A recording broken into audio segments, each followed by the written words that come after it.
سلام. در روزهای پایانی سال 1403 نگاه به این سال پرتحول یکی از بخش‌های ثابت صحبت‌های همه مهره‌های رژیم در این ایامه. البته اون چیزی که از نگاه ما تحوله، از نگاه اونا ضربات پی در پی که احساس بودن در جنگ رو بهشون داده. اما موقعی هم که اومدیم روز اول هنیه رو شهید کردن. غزه، لبنان، سوریه، ترامپ، هر کدوم از اینها به عنوان یه مسئله اومد. ما در یک جنگ تمام عیار با دشمنیم. ما وقتی در جنگیم باید حالت جنگی بگیریم. در حالت جنگی این که همدیگر رو مقصر کنیم مشکل ما رو حل نخواهد کرد. حالا اینکه تو این وضعیت جنگی چی کار باید بکنن رو داشته باشید، ولی اینکه تو ماجراجوهای نظام امسال چقدر تلفات دادن طوریه که هر وقت بهش فکر میکنن هنگ میکنن. ببین این بد اخلاقی اینجاست که یه روایت غلطی میان میسازن، میگن که خدا رحمت کنه سید حسن نصرالله.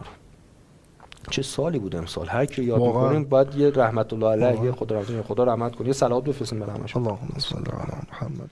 این وقایعی که برای اینها اندوه و عزاست، برای ما نشانه‌های افول نظام در سال 403 است. اما مشکل بزرگتر برای اینا اینه که با پایان سال 403 ماجرا تموم نمیشه، بلکه سال آینده هم از همین الان قراره که تحولات زیادی توش رخ بده.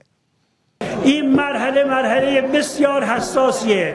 ما الان در شب عید هستیم، مردم مشکل دارن، مشکلات اقتصادی دارن. سال دیگه سالیه که بالاخره موضوع اسنپبک هست، موضوع غروب برجام هست. سال دیگه حکومت در واقع گسترده این مدیریت ترامپ هست. ما باید خودمون رو آماده بکنیم، ما باید با هم باشیم. یعنی از الان دارن بیت میلرزن که سال 404 قرار چه شود و تنها راه حلی که براش پیدا کردن این با هم بودن است. یعنی فکر میکنن تنها شانسشون برای عبور از موانع پیش رو اینه که روزه انسجام درونی بخونن. حالا ما چه کار باید بکنیم؟ یکی از اولین کارهایی که باید انجام بگیره انسجام درونی دستگاه. هم دستگاه‌های داخل قوه مجریه باید به طور کامل به هم متصل باشن، همکاری کنن، هم سه قوه در کنار هم و نیروهای مسلح در کنار اینها با هم همکاری کنن. انسجام، اگر بخوایم کارها پیش بره باید این انسجام به معنای واقعی کلمه اتفاق بیفته. خب خوشبختانه امروز تا حدود زیادی اینجوری هست. پس حل دیگه، انسجام ردیفه، همه قوه ها، همه نیروهای مسلح و غیر مسلح دارن با هم با انسجام کار میکنن ها؟ باشه، حالا میریم چند نمونه انسجام ببینیم. نه مال 1 سال و 2 سال پیش، مال همین 6 روز قبل از همین سخنرانی توی مجلس شورای وحوش. بالای 30 میلیارد دلار ما قاچاق داریم در این کشور. به خدا خیلی بده. ما هر روز داریم راجع به این صحبت میکنیم، میگن وزیر اقتصاد راجع به قاچاق چی کار باید بکنه؟ وقتی روزی 20 میلیون گازوئیل داره میره خارج، وزیر اقتصاد چی کار میکنه؟ میدونید این 20 میلیون گازوئیل چقدر میشه پولش؟ 20 میلیون گازوئیل در روز، در ماه، در سال. ما با تفاوتش حساب کردم، در سال میشه 320,000 میلیارد تومان، اندازه کل یارانه‌ای که به مردم داریم میدیم. اصلا انسجام بین دستگاه ها موج میزنه.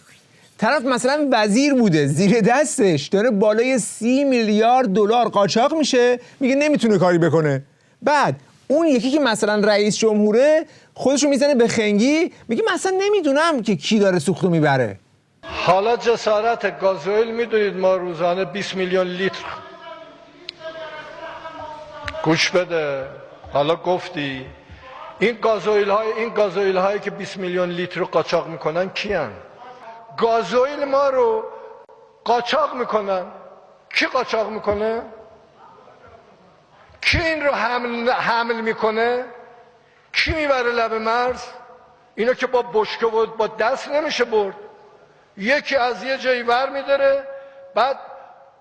میداره میبره خارج، بعد حمل میکنه. کی حمل میکنه اینو؟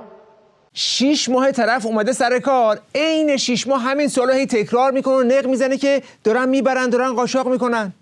خب آقای انسجام، اگر میخوای جلوش رو بگیری سوخت که بارون نیست از هوا بیای ندونی از کجا میاد. همونجا که از توی زمین درش میاری دنبال کن، پیشو بگیر، ببین کی داره برمیداره میبره.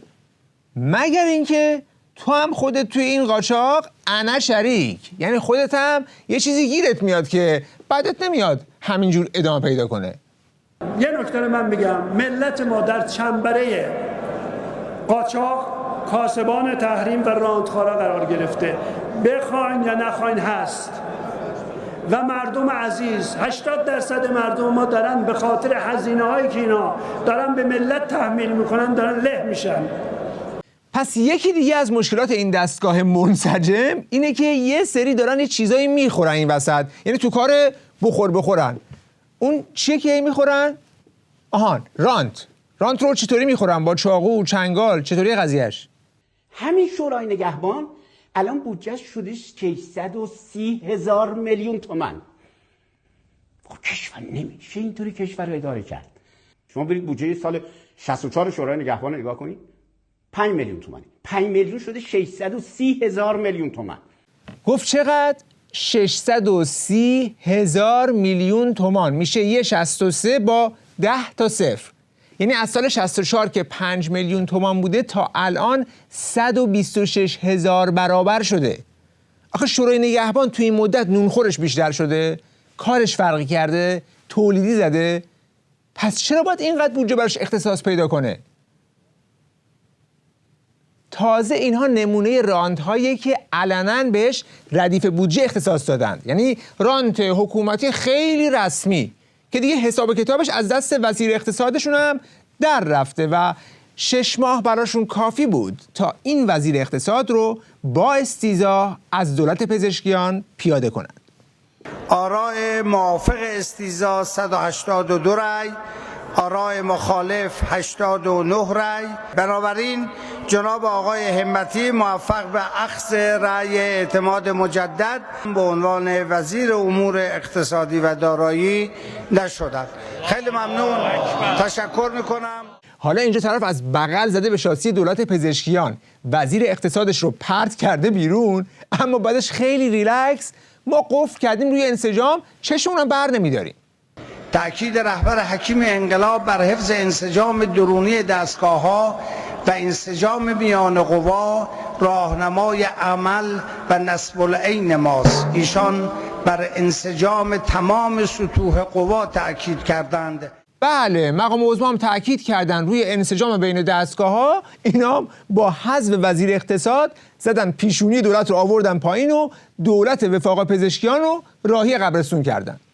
فکر میکنم باید مجلس ترحیمی برای دال گفتمانی دولت یعنی وفاق بگیریم. با این تعداد رأیی که وزیر اقتصاد به عنوان پیشانی دولت که یکی از مهمترین وزرای دولت محسوب میشوند، که چون اون مقوله‌ای که دولت به عنوان فلسفه گفتمانی اصلی خودش یعنی وفاق دنبال میکرد، با این تعداد رأی ما شاهدش هستیم که عملاً شکست خورد و حالا نمیدونم که.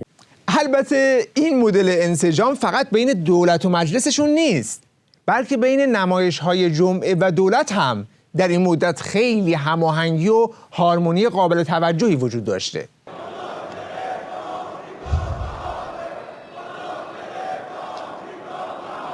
انشالله همینجور هم است. مذاکره با آمریکا تجربه شد، تحقیر شدن پیشنهادگان و وضع بدتر شد بعد از مذاکره. حالا دیگه بعد از تجربه اصلا نمیدونم چرا اینقدر اینها بی ملاحظن، چرا اینقدر بی هوا دارن حرف میزنن.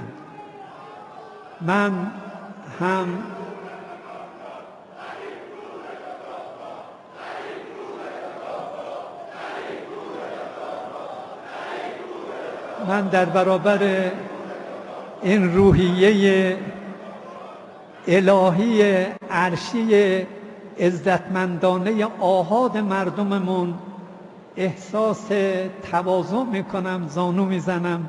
ببین تو نمایش جمعه تهران پخش زنده دست جمعی به معاون رئیس جمهورشون میگن بفرما برو بیرون.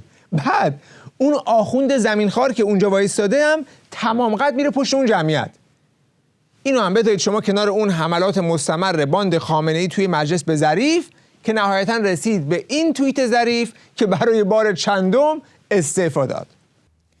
دیروز به دعوت ریاست قوه قضاییه به دیدار ایشان رفتم. ایشان با اشاره به شرایط کشور توصیه کردند که برای پیشگیری از فشار بیشتر بر دولت به دانشگاه برگردم. بنده بیدرنگ پذیرفتم.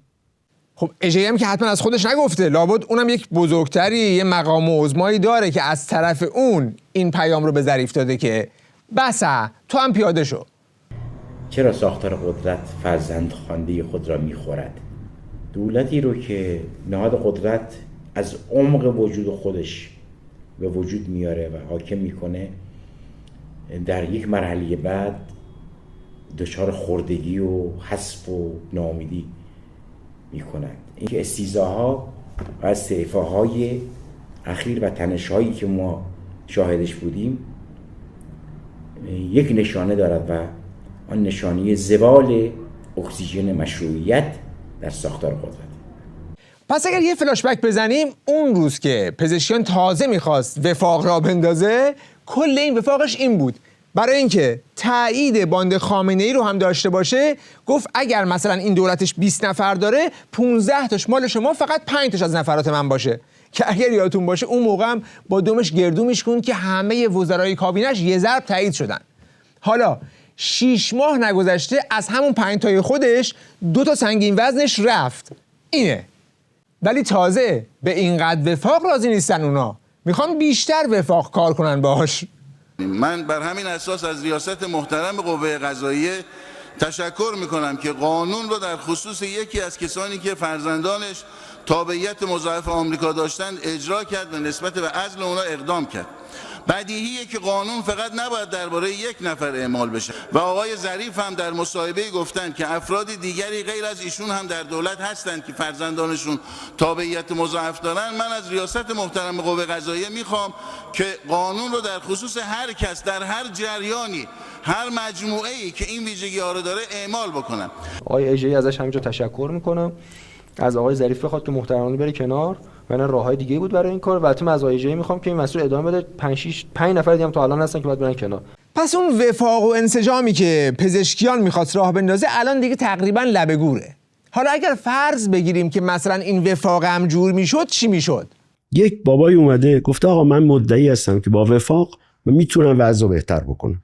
این وفاق بین 5% بالای جامعه است. این وفاق از بالاست. چون اصلش هم بر این گذاشتی که آقا اگه ما از بالا وفاق بکنیم هزینه توسعه کمتر میشه. توافق هم بکنی، بشینی مذاکره مستقیم هم بکنی با امریکا، توافق هم بکنی اون پولایی هم که شما صحبت میکنین راجبش وارد بشه که الان نگرانشی که نیست. درسته؟ اما اینا به این جامعه نمیرسه. همون بالا خورده میشه. پولم بیاد به پایین نمیرسه. بله، ریشه مشکلات عمیق‌تر از این حرف هست. چون اینقدر فساد هست، اینقدر رانت هست که اگر هم پولی بیاد از بخور اون بالایی ها، قطعی برقش به مردم میرسه. نزدیک به 50 سال اینا دارن حکومت میکنن، خون مردم رو کردن تو شیشه. وضعیت ما رو نگاه کنید تو رو خدا. تنها چیزی که تو این مملکت دقیقه همین قطعی برقه. با کمبود برق ما مواجه هستیم. لعنت بر باسبانیش. اینجا شهربازی کیوه، برق رفته، دوستامون هم اون بالا گیر کردن. تازه اگرم از قطعی برق رد بشیم، دست حضرات توی جیب ملته. داشتم مرور میکردم بزرگترین سرقت‌های تاریخ و دیدم مثلا اینجوری نوشته که سرقت از موزه جواهرات نمیدونم چی آلمان 900 خورده نمیدونم میلیون پوند. تو دلم داشتم فکر میکردم داداش اینا اصلا چیزی نیست در برابر سرقتی که از ما میشه. که شما فرض کن امسال قرار بوده به شما 10 میلیون در ماه حقوق بدن، اول سال حقوقتون بوده مثلا 160 دلار، الان شده مثلا 110 دلار آخر سال. خب چقدر از جیب شما برداشته شده؟ به نسبت و تناسب خودتون بزنید. 25 میلیون نفرن، حالا حقوق یکی بوده 50 میلیون، حقوق یکی بوده 100 میلیون. اینا این قدری که از جیب شما برداشته شده از طریق این تورم و کاهش ارزش پول ملی، انگاری که یه جور سرقت بزرگیه که هر سال همینجوری هم ادامه داره دیگه. بله. پس سال 403 رو هر طوری نگاه بکنیم مملو از شکست‌ها و ضربات تعیین کننده به حکومت آخوندیه که قطعاً یکی از این شکست‌ها شکست پروژه وفاق من درآوردی پزشکیان بود که الان دیگه خودشون هم رسما به بایگانی تاریخ سپردنش. وقت بخیر و خدا نگهدار.